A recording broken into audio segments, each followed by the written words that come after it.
श्री स्वामी समर्थ सगळ्यांना. परवा मी अख्खा मसुरा आणि रोटी केली होती, तर त्यावर मला कमेंट आल्या, अख्खा मसुरा आणि रोटीची रेसिपी दाखवा. तर रेसिपी खूप सोपी आहे. मी घेतलाय 1 वाटी अख्खा मसुरा, त्याला कुकरमध्ये शिजायला घातलं. नंतर 2 कांदे चिरलेले, 10-12 पाकळ्या लसूण, थोडीशी कोथिंबीर, थोडेसे आले, 1 चिरलेला टोमॅटो आपल्याला मिक्सरमध्ये बारीक पेस्ट करून घ्यायचा आहे. आणि मग 2 वाटी मैदा चाळून घ्यायचा. मग त्यात थोडासा चोळून ओवा टाकायचा, जेणेकरून तुम्हाला मैद्याची रोटी बाधणार नाही. मग चवीपुरते मीठ टाकायचे आणि त्यात अर्धी वाटी दही घालायचे. मग 2 चमचे तेल घालून घ्यायचे आणि थोडासा सोडा टाकायचा आणि हे सगळे पीठ एकजीव करून घ्यायचे व मळायचे. तशी रोटी करण्यासाठी भट्टीचा वापर केला जातो, कारण भट्टीवर रोटी कडक व खरपूस भाजली जाते. पण घरातही हे मिश्रण तुम्ही व्यवस्थित केलं, व्यवस्थित भाजलं तर घरीही एकदम छान रोटी होते. हे पीठ व्यवस्थित मळून 10 मिनिटांसाठी बाजूला ठेवायचे. ही आपली बारीक केलेली पेस्ट आणि पीठ मळेपर्यंत आपला मसुरा शिजला आहे. मग कढईत 1.5 चमचे तेल टाकायचे, त्यात जिरे मोहरीची कडकडीत फोडणी टाकायची. त्यानंतर तमालपत्र टाकायचे. गॅस बारीक ठेवायचा. मग बारीक केलेली पेस्ट टाकून घ्यायची आणि ही पेस्ट तेल सुटेपर्यंत भाजून घ्यायची. 4-5 मिनिटात तेल सुटतं.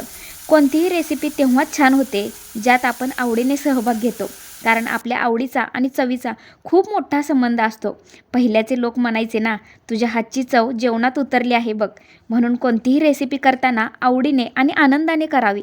थोडं भाजल्यावर 1.5 चमचे चटणी टाकायची आणि चांगलं हलवून घ्यायचं. पेस्ट केलेल्या भांड्यात पाणी टाकून सगळा मसाला हलवून त्या कढईत पाणी टाकून घ्यायचं आणि मग शिजवून घेतलेला मसुरा घालायचा. बघा कसा छान हॉटेलसारखा दिसतोय. आणि चवीपुरतं मीठ घालायचे. मार्केटमध्ये अख्खा मसुरा मसाला पाकेट आपल्याला सहज मिळून जाते. मी आधी चटणी घातली होती म्हणून अर्धाच मसाला पाकेट वापरलं. जर पूर्ण मसाला पाकेट वापरलं तर चटणी घालायची गरज नाही. मग वरून छान अशी कोथिंबीर टाकून घ्यायची आणि गॅस बंद करून घ्यायचा. मग आपण करायला घेऊया रोटी. तर पिठाचे छोटे छोटे गोळे बनवायचे. मैद्याचे पीठ ताणत असल्यामुळे छोट्या गोळ्यात मोठी रोटी होते. रोटी पातळ लाटून घ्यायची, म्हणजे रोटी व्यवस्थित भाजली जाते. आणि ही रोटी महिन्यातून 1-2 वेळाच खा, कारण मैद्याचे पदार्थ शरीराला हानिकारक असतात. ही बघा आपली रोटी भाजून तयार झाली आहे. दोन्ही बाजूनी व्यवस्थित भाजून घ्यायची. तर हे झालं आहे आपलं ताट तयार.